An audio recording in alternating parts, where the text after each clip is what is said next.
নমস্কার বন্ধুরা, তো আমি আজকে চলে এসেছি আমার নিজের গল্প নিয়ে। আর আজকের গল্পটা হলো আমার নিজেরই গল্প।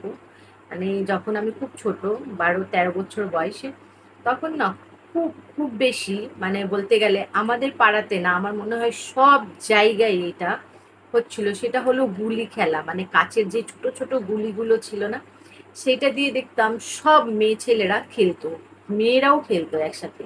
আর ওইগুলো না মানে মানে কি 1 টাকা 50 পয়সায় মানে অনেকগুলো, মানে 8টা 10টা মতন দিত দোকানে।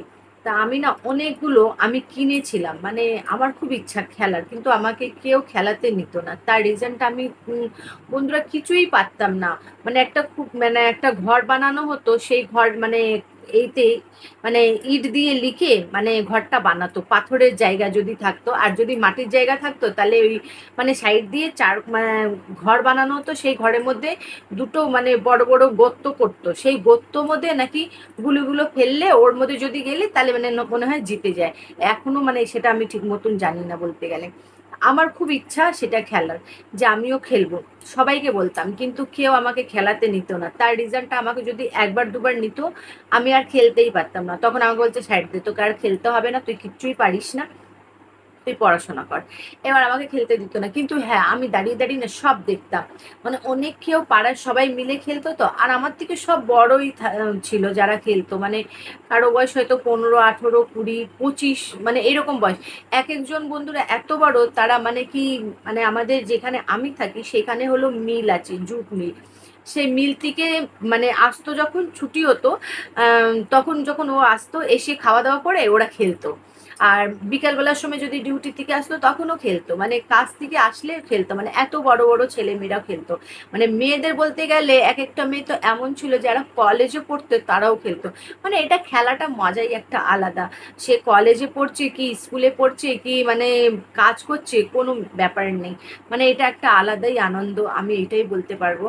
কেননা সেই সময় না খুব ভালো লাগতো। আর সবচেয়ে বেশি ভালো লাগতো যে মানে সবাই খেলতো তো তখন না আমার মানে খুব মানে 12-13 বছর বয়স তো, কিন্তু খুব সাদাসিধে আমি, মানে বলতে গেলে আমাকে কেউ যদি দিত না, বলতো সব গুলিগুলো তুই নিজের কাছে রাখ। আমি বসে বসে না সব গুলিগুলো খুব ভালো করে রাখতাম নিজের কাছে। মানে একটাও গুলি হারাতে দেব না, আর একটা গুলি কেউ চাইলেও দেব না। যে আমাকে রাখতে যে দিয়েছে তাকে আমি সব গুলিগুলো দেব। আর এত এত গুলি এক একজন মানে জিতে, মানে যখন খেলাতে মানে এই করে আম, এক এক সময় এক একজন এত জিতে যায় না মানে গুলিগুলো, মানে আমি সেগুলো রাখতে পারতাম না, 2 হাত আমার ভরে যেত। তারপরে কি করতাম, আমি কোলে রাখতাম, বসে এক জায়গায় বসে যেতাম আর সব গুলিগুলো রাখতাম। এত সুন্দর লাগতো না বন্ধুরা ওই গুলিগুলো, ছোট ছোট সব কালারের, মানে দারুণ দেখতে কালারগুলো, মানে এত সুন্দর লাগতো। এক একটাতে এত ছোট সাইজের, এত ছোট, মানে ওই সাইজটা আমার এত পছন্দ হতো। আর এক একটা একদম বড় সাইজ, মানে মিডিল সাইজ তো সবগুলিগুলো থাকতো, কিন্তু এক একটা একদম ছোট, এক একটা খুব বড়। মানে ভীষণ সুন্দর কালারফুল ওই গুলিগুলো, আমি কি যে বলবো, ওই কাচের গুলি এখনো মনে পড়ে যে সবাই খেলতো আর কি আমার মজা হতো। তারপর হতো এমন যে আমার দাদা, সেও এক এক সময় খেলতো, কিন্তু বাবা জানে না কিছু, যদি বাবা জানলে একটাও গুলি বাজবে না। কিন্তু ও যখন খেলতো, খেলে এসে সব গুলিগুলো স্কুলের ব্যাগে রাখতো না, সে একটা বড় করে একটা মানে এই ছিল টিনের একটা বাক্স মতন, তার মধ্যে রাখতো সব গুলিগুলো। আর আমাকে বলতো বাবাকে বলবি না, কেন বাবাকে বললেই কিন্তু বাবা আর এই বকবে, এই জন্য বাবাকে বলতে বারণ করতো। আর বাবা যখন কাজে যেত তারপর ও খেলতো, আর বাবার আসার আগে খেলা কমপ্লিট করে নিত। যদি ও হারলে হারবে, জিতবে জিতবে, কোনো মানে নেই, কিন্তু সে তার বাবার আসার আগে খেলাটা বন্ধ করতেই হবে, সেই রকম ও খেলতো। ওর গুলিগুলো আমি অনেক চুরি করে করে, মানে যেখানে ও রাখতো না বন্ধ করে রাখতো, এমনি রাখতো। আর আমার সব জানা ছিল চুরি করার, মানে আমি ওইখান থেকে নিয়ে নিয়ে না এক এক সময় আমি খেলতাম গুলিগুলো। খেললে হারিয়ে গেলে ওকে আমি বলতাম, আমার থেকে জিজ্ঞেস করতো যে আমার গুলিগুলো কমে গেছে। মানে অনেকগুলো গুলি একবার জমে গেছিল, এত না, কম করে 100 200 গুলি ছিল ওর কাছে। ওই গুলির মধ্যে তুমি যদি 5টা 10টা নাও না, তাহলে ওর বুঝতে পারবে না। কিন্তু 10টা 20টা 50টা গুলির মধ্যে তুমি 4টে 5টা নিলে ধরা পড়ে যেতাম। তার রিজনটা হতো যে গুলিগুলো যেহেতু ওর কম গুলি, তো ওর গোনা থাকতো যে কত গুলি আছে। আর ও বেশিভাবে গুলিগুলো কিনতো, কেননা ও যখন মানে ওকে খাওয়ার জন্য টিফিনে টাকা দিত, সেই টাকা দিয়ে ও খেত, প্লাস ও কিছু কিছু গুলিও কিনতো। কেন, তাই গুলিগুলো ওর জমে গেছিলো, ভালো গুলি মানে কিনে জমিয়েছিল দাদা, তারপর অনেকগুলি জিতেও জমিয়েছে, মানে অনেক গুলি হয়ে গেছিলো। আর আমি কি করতাম, ওর গুলিগুলো চুরি করে করে, মানে তখন আমার অত বুদ্ধি ছিল না, মানে আমি নিয়ে গিয়ে মাঠে না ওই গুলি দিয়ে আমি খেলতাম নিজেই, মানে যেই রকম ইচ্ছা সেই রকম, মানে ওরা যেই রকম খেলছে সেই রকম তো আমি খেলছি একা একা। কেউ কেন আমাকে কেউ নিতই না খেলাতে, আমি একদমই পারতাম না, তাই কেউ নিত না। নিজে নিজে আমি দেখতাম যে কিভাবে ওরা খেলে, সেরকম মানে যেখানে ওরা খেলতো সেখানে গিয়ে আমি খেলতাম, যখন কেউ থাকতো না। মানে এক এক সময় এমন হতো যে কেউ থাকতো না, হয়তো কেউ কাজে গেছে, কেউ হয়তো কলেজে স্কুলে গেছে, তখন আমি ফ্রি, কেন আমি তো ছোট, তখন আমি খেলতাম একা একা।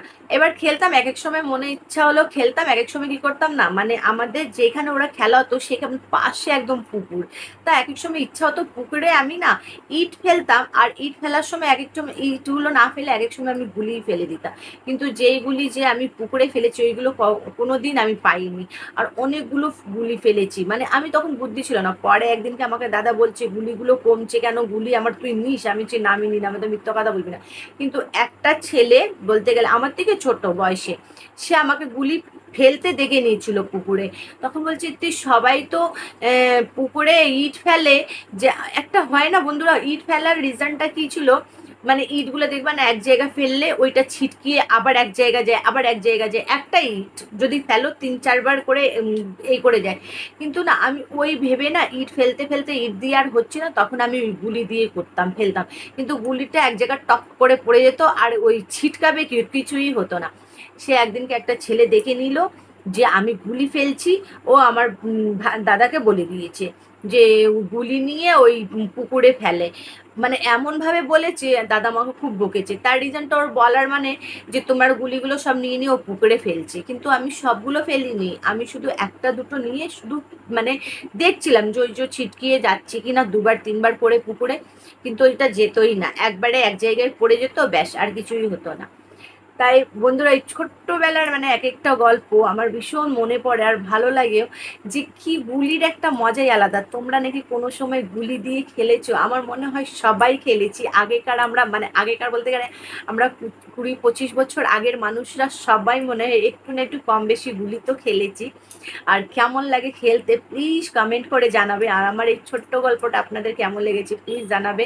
আর রিজনটা হলো আমি কোনোদিন গুলি খেলতেই পারিনি, শুধু আমি হাতে নিয়ে ওইগুলো কালারফুল গুলিগুলো দেখেছি আর এনজয় করেছি, ব্যাস, কিন্তু আমি খেলা এখনো পারি না। আর তখন সবাইকে দেখে আমি এনজয়ই করেছি, খেলিনি কোনোদিন। আর প্লিজ বন্ধুরা আপনারা জানাবেন কি আপনারা গুলি খেলেছেন কি না, খেলতে কেমন লেগেছে, মানে এনজয় করেছেন কিনা। এই ছোট্টবেলার এক একটা গল্প না ভীষণ ভালো লাগে, মানে মনে পড়লে তো মানে চোখে জল চলে আসে, আমার মনে হয় এক একটা এমন এমন ব্যাপার আছে। যাই হোক বন্ধুরা, আমার এই ছোট্ট গল্পটা আপনাদের কেমন লেগেছে অবশ্যই জানাবে, ভালো লাগলে অবশ্যই লাইক কমেন্ট শেয়ার সাবস্ক্রাইব করবে, খুব ভালোবাসা দেবে। আপনারা ভালো থাকবে, সুস্থ থাকবে, আমার ভিডিওগুলো দেখতে থাকবে। Bye bye.